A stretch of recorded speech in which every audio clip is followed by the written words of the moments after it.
কবরে কাফন চুরি করতে গিয়ে মৃত ব্যক্তি সেই চোরকে চর মেরেছিল। তারপর সেই চোরের সঙ্গে ঘটে গেল এক অদ্ভুত ঘটনা, যা শুনে আপনার অন্তরাত্মা কেঁপে উঠবে। এবং মৃত মানুষদের মুখ যদি কেবলামুখী না হয়ে থাকে তাহলে তার কবরে কেন আযাব হয়, এগুলো জানতে ভিডিওটি শেষ পর্যন্ত দেখতে থাকুন। একটি গ্রামে এক চোর বাস করত। তার পেশা ছিল মৃত ব্যক্তিদের কবর থেকে কাফনের কাপড় চুরি করে নিয়ে আসা। তাই সে প্রতিদিনের মতো সে এক রাতে কবরে গেল, যেখানে সে কাফনের কাপড় চুরি করার জন্য গিয়েছিল। সে কাফনের কাপড় চুরি করার উদ্দেশ্যে একটি কবরের সামনে গেল, যে কবরটিতে একজন মহিলার লাশকে কিছুক্ষণ আগেই কবর দেওয়া হয়েছিল। ওই চোর যখন কবরটি থেকে মাটি সরালো এবং ওই মহিলার কাফনের কাপড় খুলে ফেলতে চাইল, তখন হঠাৎ করে ওই মহিলা জীবিত হয়ে গেল এবং ওই চোরের গালে একটি চর মেরেছিল। মহিলাটি এতটা জোরেই চর মেরেছিল যে ওই চোরের পুরো গালে দাগ পড়ে গেছিল। ওই চোর অনেক ভয় পেয়ে গেল এবং দ্রুতই সেখান থেকে দৌড়ে পালিয়ে গেল।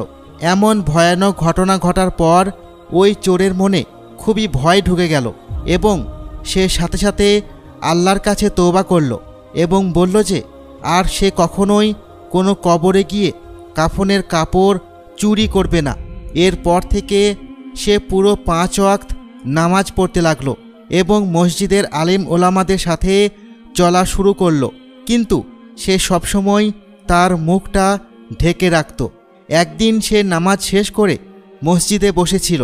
তখন সেই মসজিদের ইমাম তার কাছে গেল এবং গিয়ে বলল, আচ্ছা, তুমি সবসময় মুখটা ঢেকে রাখো কেন? তখন সেই চোর বলল, বেশ, তাহলে আপনি একটি ঘটনা শুনুন।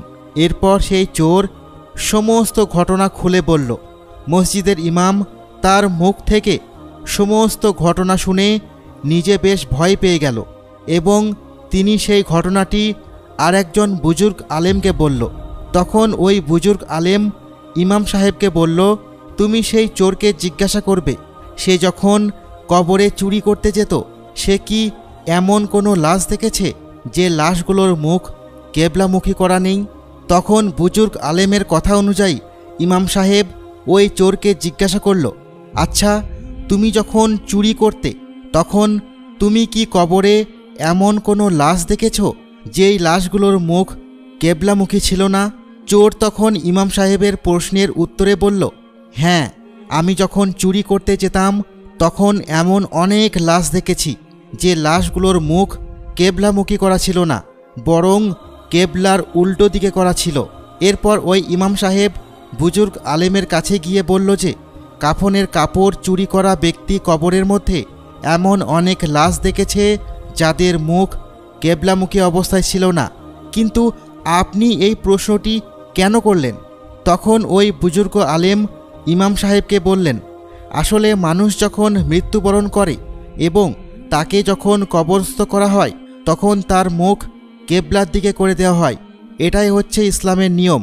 কিন্তু যখন তার মুখ সেই কেবলা থেকে বিপরীত দিকে চলে যায় তাহলে বুঝতে হবে ওই ব্যক্তি দুনিয়াতে অনেক খারাপ ছিল, সে খুব পাপ করেছিল, যেই পাপের কারণে তার মুখ কেবলার দিক থেকে উল্টো দিকে সরে গেছে।